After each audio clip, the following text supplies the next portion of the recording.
All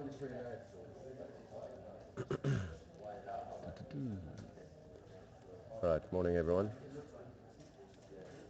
Let's get going. Okay, um, last night's session in the States is a little bit shaky again. We didn't really bomb out at the end of the day. We tested the lows kind of within the last hour and 15 minutes of the session. We couldn't really push any lower, but we also couldn't bounce off of it. So I think definitely some nerves there. Definitely the market a little bit concerned about, you know, different factors at the moment. The oil price obviously putting significant pressure on different pieces of the market. And yeah, we're seeing it play accordingly. At the start of the year, obviously incredibly volatile. We're seeing a lot of conflicting trade action. Some of the global numbers are starting to be a little bit conflicting as well. So a lot of dissemination in the market, a lot of divergences between different asset classes, which is making it an exciting start to the beginning of the year.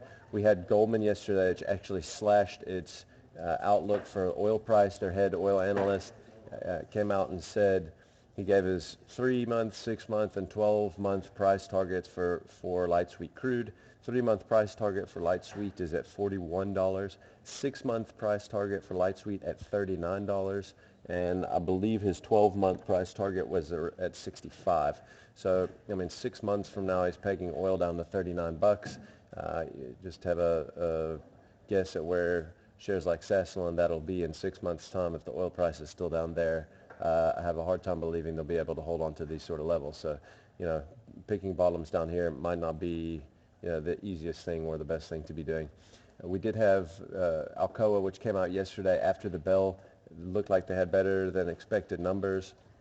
You saw them bounce up maybe 1+ % after hours, but nothing too fantastic. So that marks the U.S. earnings season kicking off again, and we got a lot of banks and some of the big bellwethers starting to come out in the next day or two. All right, we follow on into the Asian session. A bit of a mixed bag. We had the Hang Seng in China up a bit, but we had the Nikkei in Australia and the Kospi down a little bit. Nothing too significant either way. We did have China, which came out with a slew of economic data overnight. Export, import, trade surplus, the whole story. So trade surplus is more than expected. Imports fell less than expected, and exports rose more than expected. So all in all, good numbers out of China. The first good data series we've seen out of China since I can remember, to be totally honest. So maybe give the guys a little bit of a breather, especially after the default that we saw out of one of the big property companies over the weekend. Right. Yeah, moving on into the chart of the day, we have the biggest oil price drops going back over the last 30 years. You can see there. I mean, this is not something that's new. You see this all the time. You see these blowouts in the oil price every so often. OPEC gets pissed off because the rest of the world starts to produce too much oil, and they have to do something to drive investment down. And so they come out and they just put the gas down and produce as much as possible to shake all these guys out and get the price down low in the short term. So you can see here what we've got in the terms of percentage moves are still not to the extremes that we've seen. I think this is actually a day or two old, but we're still not to the extremes of some of the other price drops that we've seen previously in history. So could be a little bit more left to come. All right. One other thing that I'll mention about that oil price, and I think that you have to take cognizance of, one of the reasons why it's probably going to stay down here for a little bit, and we're probably not going to see this huge rip higher, is because right now the oil market is in contango at the moment. And what that means is that the front month oil contracts, or the oil contracts that expire now in the January or in February, they're trading at a significant discount to the oil contracts that are due for delivery in June or July, for instance. And because of that, what happens is a lot of people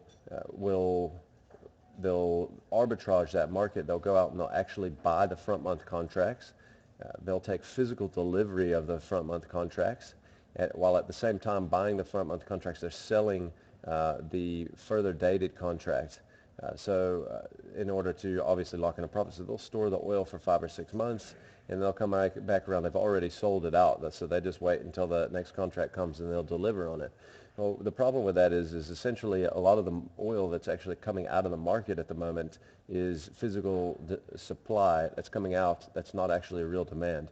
It's simply, investment demand that's been created because of the contango in the market. So because of that, there's probably a lot more supply that will come back onto the market in 5, 6, 7 months' time because of that investment into the physical side that's happening. So that is probably going to keep prices down for the foreseeable future. All right, no corporate action really to speak of today. If we look at the market data out today, like I said, we had the Chinese numbers. The import-export numbers aren't up there, but the trade balance numbers came out slightly better than expected.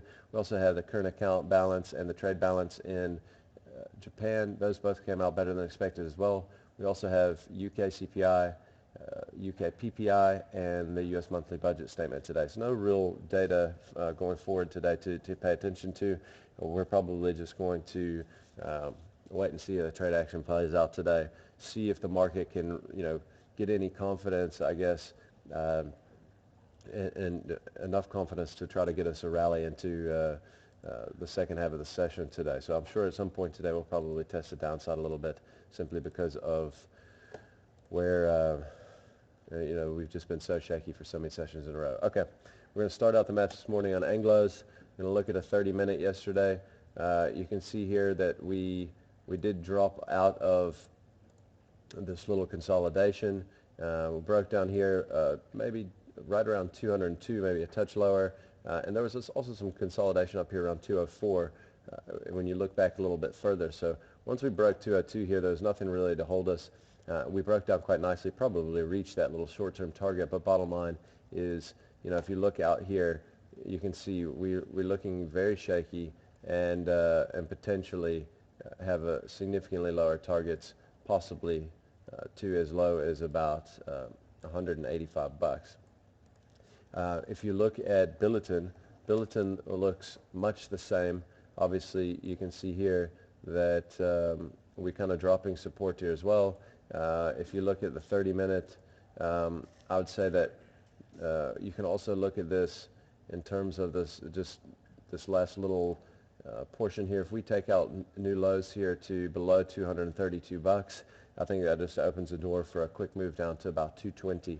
So keep that in mind. I mean, these things, like we said, if oil is going to trade down to around $40 and it's going to stay there for 6 months, like Goldman Sachs, and Goldman Sachs has been really accurate with commodities in the last 4 or 5 months. They've been the front runners cutting these prices. They were the ones who threw out the $60 price targets in iron ore way before anybody else was getting anywhere close to that level, and sure enough, they came down there. So oil right now is below 45.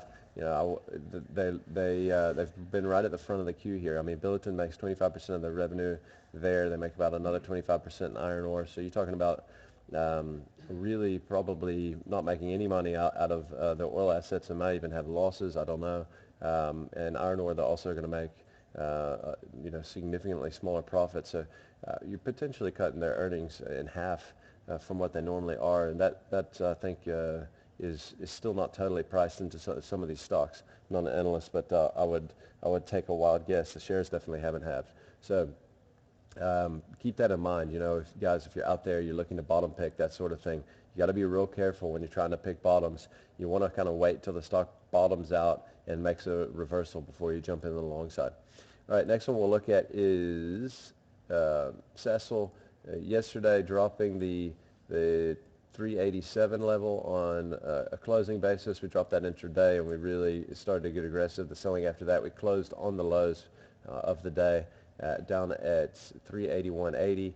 And I mean, this thing, just looking here at the target of this breakdown, I mean, it's low 300s, down around 320, somewhere in that sort of area. So, I think, like I said, if the oil price trades at 40 bucks for the next 6 months, very, very little chance that this thing will be able to hold up at these sort of prices.